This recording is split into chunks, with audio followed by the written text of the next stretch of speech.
শুভ সকাল বন্ধুরা, আমি রাখি। আমি আমার মতো আরেকটি ব্লগ নিয়ে আপনাদের সামনে হাজির হয়েছি। আজকে একটা নতুন দিন, আবার নতুন সকাল। শুধু নতুন সকাল বলবো না, ঝকঝকে সকাল।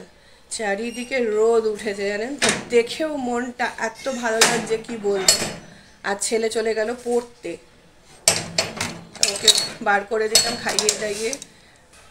আজকে সকালবেলা মানে কি বলবো, দেখে মানে কালকের ওয়েদারটা এতটাই বাজে ছিল, আর আজকে ততটাই ভালো।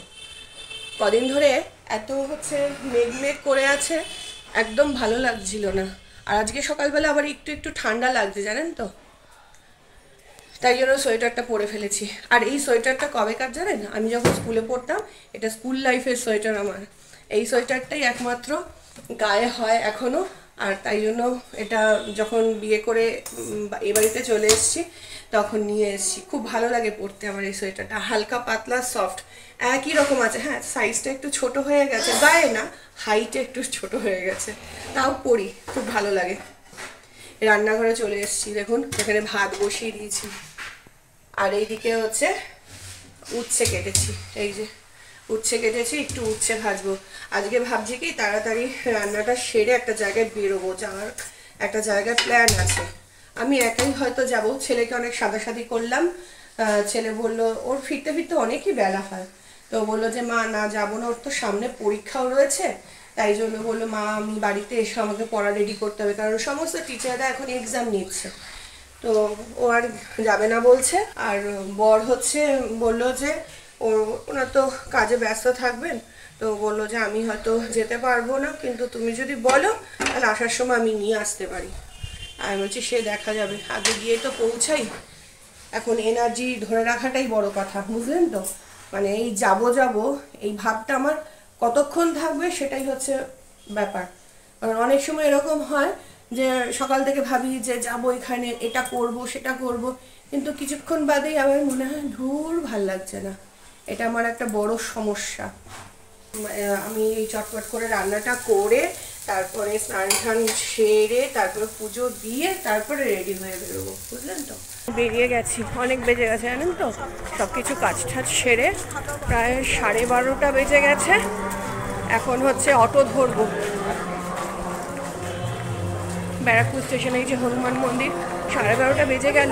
ছেলেও হয়তো 1-1:30টার মধ্যে ফিরে আসবে, কিন্তু চাবিটা আমি দিয়ে এসছি, জানেন তো, যে আমি কখন ফিরবো। আর সমস্ত খাবার টাবার সব টেবিলে রেখে দিয়ে এসছি। আর ওকে বলেছি একটুখানি বেড়ে খাবি বাবু, আমার যদি আসতে দেরি হয়ে যায়। আর আজকে কি বলে, সোয়েটারটা পরে ফেলেছি, কারণ এখন পরে দেখছি গরম লাগছে, কিন্তু না পরলে উপায় নেই। যেখানে যাচ্ছি পুরো গঙ্গার ধার, ঠান্ডা লাগবে, তো সেই জন্য সোয়েটারটা পরেছি। কিন্তু এখন দেখছি গরম লাগছে, রোদ তো বাইরে, তাই।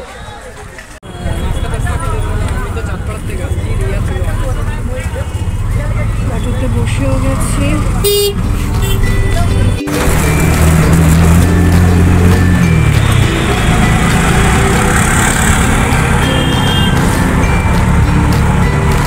এটা আমাদের কলেজ, আমরা কলেজে পড়লাম।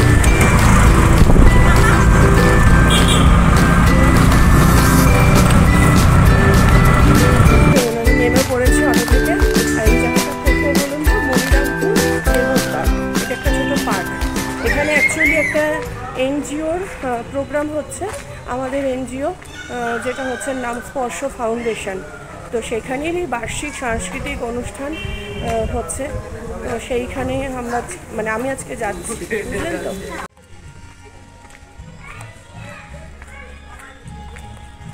গেটটা সাজিয়েছে খুব সুন্দর করে, দেখুন। আমার মা পদ্মায় আমার মা,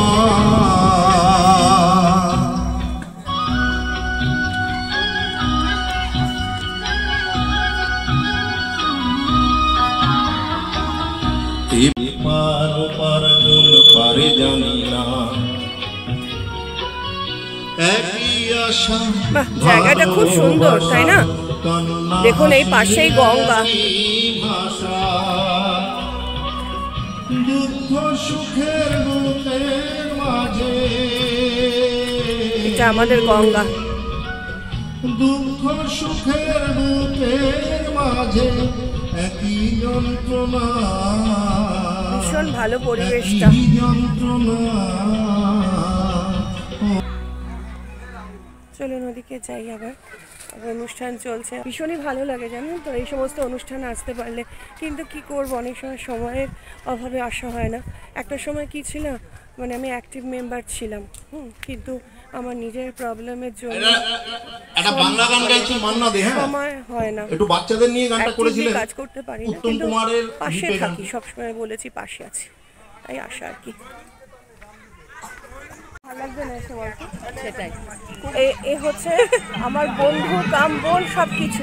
আর এ হচ্ছে আমাদের স্পর্শ ফাউন্ডেশনের কি বলবো প্রতিষ্ঠাতা, মানে এনার মস্তিষ্ক থেকে এই ফাউন্ডেশনটা বের করার প্ল্যানটা মানে শুরু করেছিল, তারপর সবাই মিলে আমাদের এই স্পর্শ ফাউন্ডেশন মেলা বসেছে, লাল নীল সবুজের মেলা রে, আয় আয় আয় রে সবাই মিলেই এখন চলছে এই স্পর্শ ফাউন্ডেশনটা, কিন্তু মস্তিষ্কটা ছিল এনার।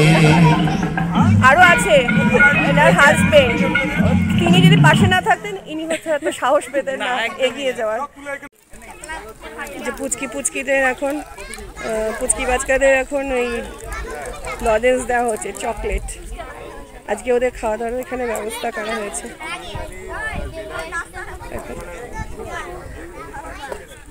সবাই তাকায় দিকে একটু হাই বল।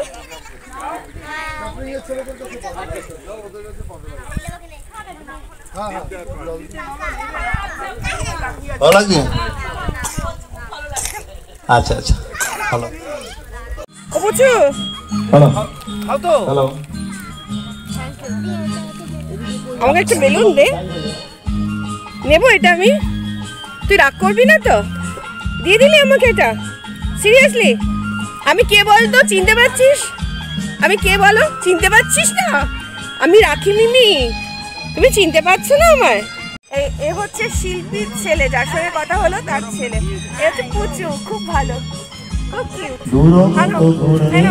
এই লেগেছে পাপ, এই দুনিয়া ঘুরে এই দুনিয়া ঘুরে মন মন রং বদলায়, রং বদলায়। একটা মুখটা রাখো, বেলুন বাদ দিয়ে ব্যস্ত। এ হচ্ছে শিল্পীর হাজবেন্ড। শুনতে পাচ্ছেন বলে মনে হয় না। বলো বলো, কি বলছো? আমাদের পাশে থাকবেন সবসময়। আর যদি আমাদের একজন মেম্বার হতে চান, কখন সাদা কখন সবুজ, কখন বুঝি আর কখন অবুঝ, কখন সাদা জিতে গেলে ধোকার হত যদি হেরে গেলে, কপাল মন্দ আজ কাল চিঠি ফাঁকা, এই দুনিয়া ঘুরে বন মন মন মন ছন্দে ছন্দে কত। সঙ্গে সহায়তা করছেন ডক্টর ঋষিকেশ বাগচি। আমরা এবার স্বামীজিকে বরণ করে নেব।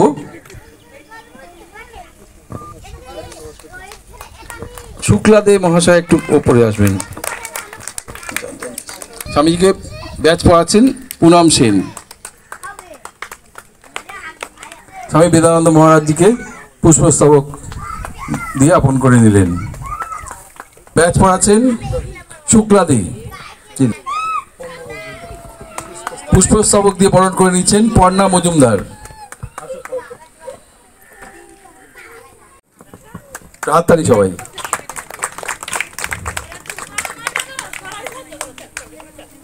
এরপর জ্যোতিষ্ক দাস ও শ্রেয়া চৌধুরী, এরা দুজন পুষ্পস্তবক নিবেদন করছেন। একটু চলে যাও।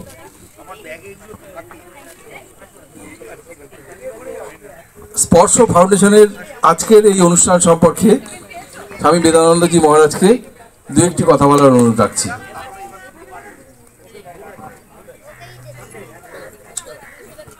উপস্থিত মঞ্চের ডাক্তারবাবু এবং এই ফাউন্ডেশনের সভাপতি, সম্পাদক, সদস্য এবং আমাদের প্রিয় বাচ্চা যারা বসে রয়েছে, সকলকে প্রীতি শুভেচ্ছা ভালোবাসা জানাই।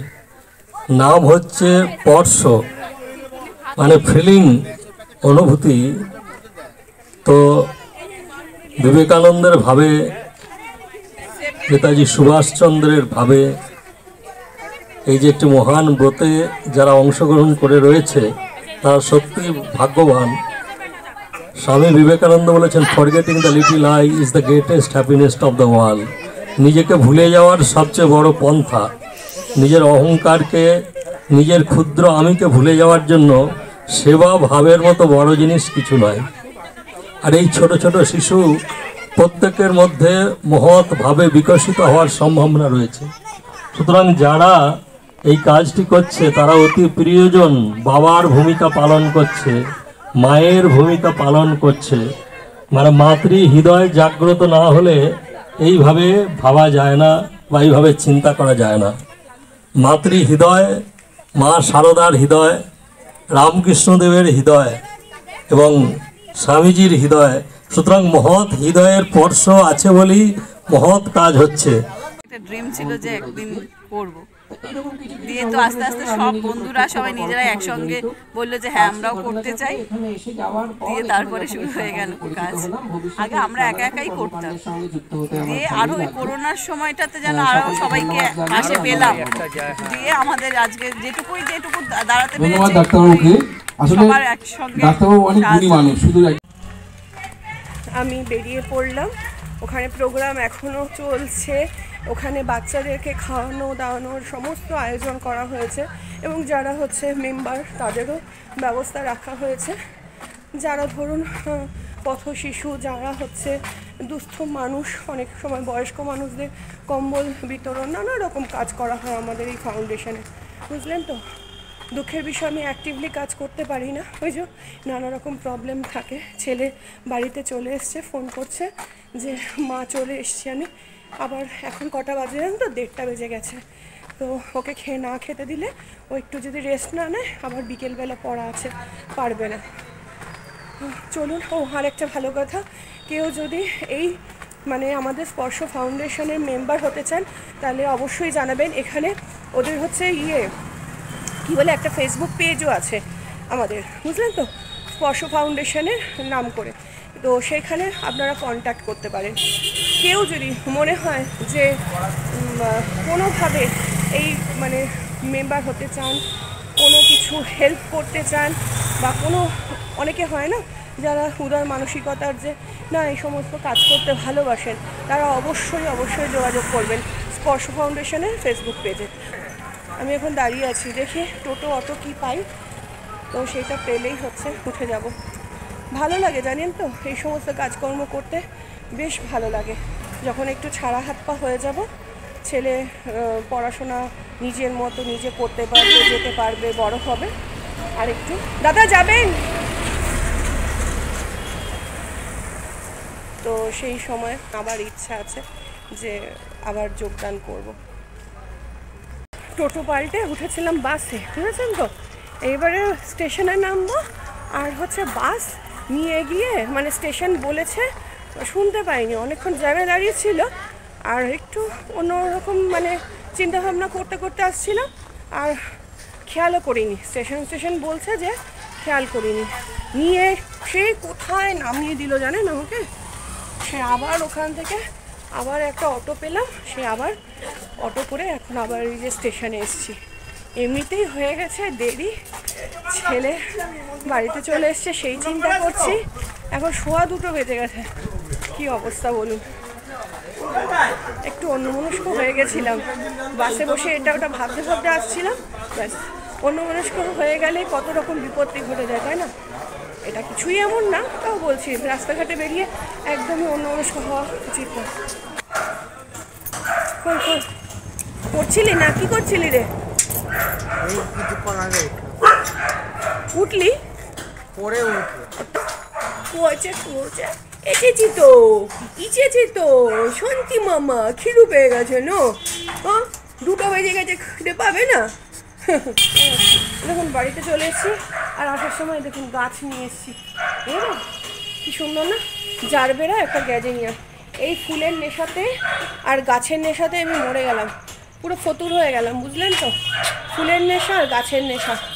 বর দেখলেই বকবে, বলবে আর কত গাছ কিনবে, বললে যে কিনবো না। আসলে কি বলুন তো, গাছ না কিনে না পারি না, ওই একটাই আমার লোভ, গাছ আর ফুলের লোভ, ভীষণ লোভ। আর কিছুতে অত কিন্তু লোভ নেই, এখন ওই গাছ ফুলে গিয়ে ঠেকেছে। আসলে শরীরটাও এখন আর দেয় না যে সব কিছু খাটাখাটি করে গাছের মাটি ফাটি রেডি করা সব নিজে হাতে করি, তো তাই জন্য বর বকে। কারণ আছে, ওই কোমরে ব্যথায় পড়ে যায় মাঝে মাঝে, তাই জন্যই বলে আর গাছ কিনো না, গাছ বাড়িও না গো। কিন্তু আমি আর সোনার পাত্রী নই। চলো মাম্মাম, চলো চলো চলো চলো ঢুকি, সাবধানে যাও। স্যারের খাতা নিয়েছিস? ঠিক আছে, ওখানে পৌঁছে আমাকে একটা ফোন করে দিবি। টাটা। ছেলে পড়তে চলে গেল, আবার সেই রাতে ফিরবে। এখন এই গাছগুলোকে ভাবছি লাগিয়ে দেবো, বুঝলেন তো? এখন দিনের আলো আছে।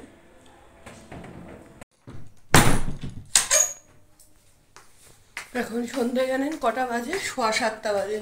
সেই ছেলে চলে গেল বিকেলবেলা, তখন বিকেলের আলোটা ছিল। তারপরে বললাম না যে একটু গাছ লাগাবো, সেই গাছ লাগাতে লাগাতে কত দেরি হয়ে গেছে জানেন, অনেক দেরি হয়ে গেছে, সন্ধ্যে হয়ে গেছে।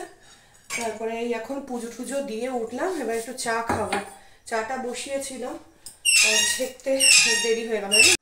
ছেলে ওই একটা পড়া থেকে আসলো, এসে কিছু বই রেখে দিয়ে তারপরে আবার গেল। ঘাড়ে খুব ব্যথা হচ্ছে, অনেক দিন ধরে ব্যথা হচ্ছে। এবার ভাবছি ডাক্তারটা দেখাতেই হবে। মানে পড়তে যে বসবে, সে একটা বসার যে পশ্চার রয়েছে না, এত বাজে পশ্চারে বসে না, কি বলবো। যতই বলি সোজা হয়ে বস বা কিছু, দেখুন বিস্কুটের কৌটোটা খুঁজে পাচ্ছি না, কোথায় রেখেছি। যতই বলি না কেন যে একটু সোজা সোজা হয়ে বস, ঠিকঠাক করে বস, কে কার কথা শোনে। এখন ঘাড়ে ব্যথায় ভুগছে। ওর বাবা কতবার বলছে যে একটুখানি ঠিক হয়ে বস, শুয়ে শুয়ে পড়িস না। প্রথমে বসে, জানেন তো, খাটে বসে, বসে তারপরে কি করে আস্তে আস্তে শুয়ে পড়ে। তারপরে অর্ধেকটা মাথা হচ্ছে উঁচুতে, অর্ধেকটা বডি হচ্ছে মানে কি বলবো, নৌকার মতো শুয়ে শুয়ে পড়ে, জানেন তো। হবে না, ঘাড়ে লাগবে না। ওর বাবা তো খুব বকাবকি করছে, এতদিন ফেলে রেখেছিল, ইচ্ছা করে বলছে হোক, ঘাড়ে ব্যথা হোক, নিয়ে যাবো না এখন ডাক্তারের কাছে। কারণ নিয়ে গেলে ওই মানে মর্মটা দেবে না, কি অনেক দিন ধরে বলছে তো, বিরক্ত হয়ে গেছে, শুনছে না। ওকে যাই বোঝানো হয় যে এরমভাবে বস, একটা টেবিল করে দেওয়া হয়েছে বড় ওর পড়ার জন্য, জানেন তো, কিন্তু টেবিল চেয়ারে মোটে বসবে না, টেবিল চেয়ারে বসার অভ্যাসটাই নেই। আর বিছানায় বসলে একটা বেড টেবিল দেওয়া আছে, সেটাতেও বসবে না। আমি বারবারই বলছি যে যাও না, একটু ডাক্তারের কাছে নিয়ে যাও না, একটুখানি দেখিয়ে দাও না। ও উল্টে আমাকে বকাবকি করে যে ও তুমি বুঝতে দাও না, ও এখনই যদি ডাক্তারের কাছে নিয়ে চলে যাই, ব্যথাটা যখনই কমে যাবে আবার ভুলে যাবে, ভুলে গিয়ে আবার সেই একই কাজ করবে। তো কি করব বলুন, ছেলের যদি এরকম কষ্ট হয়, মায়েরা কি পারে না ইয়ে করে। তাই বললাম যে একটুখানি দেখো, কারণ সামনে তো পরীক্ষা, পড়তেও তো কষ্ট হচ্ছে বেচারার। কারণ বারবারই আমাকে বলছে মা ঘাড়ে ব্যথা হচ্ছে, ঘাড়টা একটু টিপে দাও। আর টিপে দিলে কি আর ব্যথা কমে বলুন? তো কি আর করব, এখন বাবা ছেলের চক্করে মানে আমি মাঝখানে পড়ে গেছি। আমি যদি কিছু বলতে যাই, উল্টে আমিই বকা খেয়ে যাচ্ছি। তাই জন্য বললাম যে দেখো যদি একটু ডাক্তারকে দেখানো যায়, বলছে যে যাব, দেখাবো। তো চলুন আমি ইয়ে করে নিই, চাটা খেয়ে নিই, খেয়ে দিয়ে একটু রান্নাঘরে ঢুকবো।